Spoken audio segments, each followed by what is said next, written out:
ഈ 9 വർഷക്കാലം നിലമ്പൂർ മണ്ഡലത്തിൽ ഉൾപ്പെടെ നടത്തിയ വികസന പ്രവർത്തനങ്ങൾ അതൊക്കെ ഈ നിലമ്പൂരിലെ ജനങ്ങളുടെ ശ്രദ്ധയിലേക്ക് അല്ലെ അവർക്ക് അനുഭവവേദ്യമാണ്. അത് നമ്മുടെ പ്രചാരണത്തിന്റെ ഭാഗമായിട്ട് ഉയർത്തി കൊണ്ടുവരില്ലേ?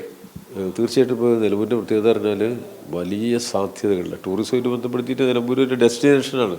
കേരളത്തിലെ ഏറ്റവും പ്രധാനപ്പെട്ട ടൂറിസം ഡെസ്റ്റിനേഷനുകളൊന്നാണ്. എത്രയോ ആയിരക്കണക്കിന് ആളുകൾ എല്ലാ ദിവസവും എന്നുള്ളതുപോലെ വന്നു പോകുന്നൊരു ടൂറിസം ഡെസ്റ്റിനേഷനാണ്. അതിന് സഹായകരമായ രൂപത്തിലുള്ള ഇൻഫ്രാസ്ട്രക്ചറുകൾ ഇവിടെ രൂപപ്പെടുത്തുക എന്നുള്ളത് അതിപ്രധാനമായ കാര്യമാണ്. ആ ദിശയിൽ വളരെയേറെ മുന്നോട്ട് പോയിട്ടുണ്ട് ഇടതുപക്ഷ ഭരണത്തിൽ. ഇപ്പം അൻവർ പോയതിന് ശേഷവും ഇവിടെ വികസനത്തിന് കുറവൊന്നും വന്നില്ല. നൂറുകണക്കിന് കോടി റുപ്യ ഇപ്പോൾ ഈ ഇടക്കാലത്ത് 100-300 കോടി രൂപയുടെ വികസന പ്രവർത്തനങ്ങൾ ഇപ്പോൾ ഈ കഴിഞ്ഞ ഒരു വർഷത്തിനിടയിൽ ഈ നിയോജകമണ്ഡലത്തിൽ നടക്കേണ്ടതായിട്ടുണ്ട്. പിന്നെ എല്ലാ ബേസിക് അടിസ്ഥാന വികസന സൗകര്യങ്ങൾ, പുതിയ കോളേജ്, അങ്ങനെ ഒരുപാട് വികസന കാര്യങ്ങൾ നടന്നിട്ടുള്ള ഒരു നിയോജകമണ്ഡലമാണ്. കേരളത്തിലെ മറ്റെല്ലാ നിയോജകമണ്ഡലത്തിലും നടക്കുന്നതിന് പുറമെ കുറേ കൂടി മെച്ചപ്പെട്ട രൂപത്തിലൂടെ നടത്താൻ വേണ്ടിയുള്ള പരിശ്രമം നടക്കേണ്ടതായിട്ടുണ്ട്. അതുകൊണ്ട് വികസനം എന്നുള്ള നിലയ്ക്ക് ഇടതുപക്ഷത്തിനെതിരായിട്ടൊന്നും ചൂണ്ടിക്കാണിക്കാനില്ല. എല്ലാം തന്നെ നല്ല നിലയിൽ മുൻകൈ എടുത്തിവിടെ നടത്തിയിട്ടുണ്ട്. കുറേ കൂടി പൂർത്തീകരിക്കേണ്ടതുണ്ട്. അത് പൂർത്തീകരിക്കാൻ LDF സ്ഥാനാർത്ഥി വരുന്നത് വളരെ സഹായകരമായിരിക്കും.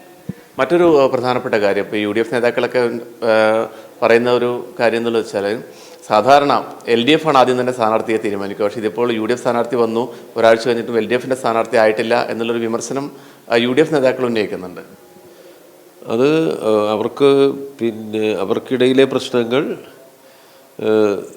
തീർക്കാൻ സാധിച്ചിട്ടുണ്ട്. അതാണല്ലോ താൽക്കാലികമായിട്ട് തീർത്തു വെച്ചു, സ്ഥാനാർത്ഥിയെ പ്രഖ്യാപിച്ചു. ഇതിപ്പോൾ UDFൻ്റെ സ്ഥാനാർത്ഥിയെ പ്രഖ്യാപിച്ച് ഒരുപാട് ദിവസം ഒന്നും കാത്തിരിക്കേണ്ട പ്രശ്നമില്ല. പാർട്ടി ആകുമ്പോൾ പാർട്ടി രീതിയിലേ പറ്റുള്ളൂ. നമുക്ക് സംസ്ഥാന സെക്രട്ടേറിയറ്റ് ചർച്ച ചെയ്തിട്ടാണല്ലോ നമ്മൾ സ്വാഭാവികമായിട്ടും സ്ഥാനാർത്ഥിയെ പ്രഖ്യാപിക്കുക. സംസ്ഥാന സെക്രട്ടേറിയറ്റ് വെള്ളിയാഴ്ചയാണ്. അപ്പോൾ ഈ തീരുമാനം വന്നു, വെള്ളിയാഴ്ച സംസ്ഥാന സെക്രട്ടേറിയറ്റ് സ്ഥാനാർത്ഥിയെ പ്രഖ്യാപിക്കും. സ്ഥാനാർത്ഥിയിലൂടെയല്ല തെരഞ്ഞെടുപ്പ് പ്രവർത്തനം മുഴുവൻ പോവുക. അതിനുള്ള സംഘടനാ സംവിധാനങ്ങളാണ്. ആ സംഘടനാ സംവിധാനങ്ങളൊക്കെ തെരഞ്ഞെടുപ്പ് പ്രഖ്യാപിക്കുന്നതിന് മാസങ്ങൾക്ക് മുമ്പ് തന്നെ ഇദ്ദേഹം രാജിവെച്ചപ്പോൾ തന്നെ നമ്മൾ തെരഞ്ഞെടുപ്പ് പ്രവർത്തനം ആരംഭിച്ചല്ലോ. അതുകൊണ്ട് അതിൽ ഇതാക്കേണ്ട കാര്യം, ഒരു തെരഞ്ഞെടുപ്പ് വരുന്നുണ്ടോ എന്ന് കണക്കാക്കി തെരഞ്ഞെടുപ്പിലേക്ക് നീങ്ങും എന്ന് വന്നപ്പോൾ തന്നെ പാർട്ടി അതിൻ്റെ സംഘടനാപരമായ കാര്യങ്ങൾ മുഴുവൻ നീക്കിയിട്ടുണ്ട്. അതുകൊണ്ട് അതിലൊരു പ്രശ്നം വരുന്നില്ല. പിന്നെ ജനങ്ങളുടെ മുന്നിൽ LDFനൊരു സ്ഥാനാർത്ഥി ഉണ്ടാവുകയെന്നേ ഉള്ളൂ. അത് തീർച്ചയായിട്ടും ആ സ്ഥാനാർത്ഥിയെ തൊട്ടടുത്ത ദിവസങ്ങളിൽ പ്രഖ്യാപിക്കുകയും ചെയ്യും. നല്ല നിലയിലുള്ള സ്വീകാര്യതയുള്ള ഒരു സ്ഥാനാർത്ഥിയാണ് നമ്മൾ തീരുമാനിക്കാൻ പോകുന്നത്. നിലമ്പൂർ മണ്ഡലം വലിയ ഭൂരിപക്ഷത്തിൽ തന്നെ നിലനിർത്തും തീർച്ചയായിട്ടും. അതായത് ഇത് നിലമ്പൂർ മണ്ഡലത്തിലെ ഈ തെരഞ്ഞെടുപ്പ് കേരളത്തിൻ്റെ ഒരു വിധിയെഴുത്താണ്. കേരളത്തിനൊരു ആത്മവിശ്വാസം നൽകലാണ്. അതാണ് പ്രധാനപ്പെട്ടത്. ഇപ്പോൾ കേരളത്തിലെ ജനങ്ങൾ ഇടതുപക്ഷത്തോടൊപ്പമാണ്. ഇന്നത്തെ സവിശേഷമായ ഇന്ത്യൻ സാഹചര്യത്തിൽ ഇടതുപക്ഷ ഗവൺമെൻറ് നിർവഹിക്കുന്ന മികവാർന്ന പ്രവർത്തനങ്ങളുടെ സ്വീകാര്യത പാവപ്പെട്ട മനുഷ്യരുടെ പോരാട്ടത്തിൻ്റെ കരുത്താണ്.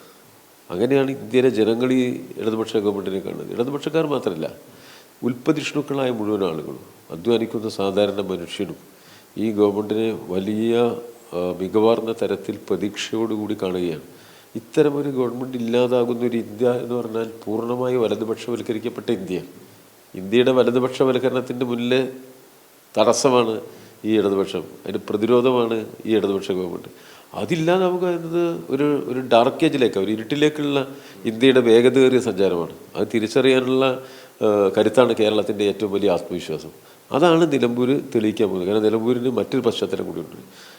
കേരളത്തിലെ വർഗ സമരങ്ങളുടെ മേഖലയിൽ കർഷകൻ്റെയും കാർഷിക തൊഴിലാളിയുടെയും എസ്റ്റേറ്റ് തൊഴിലാളികളുടെയുമായ വലിയ സമര വീര്യത്തിൻ്റെ ഒരു ഈടുവെപ്പുണ്ട് ഈ നാടിന്.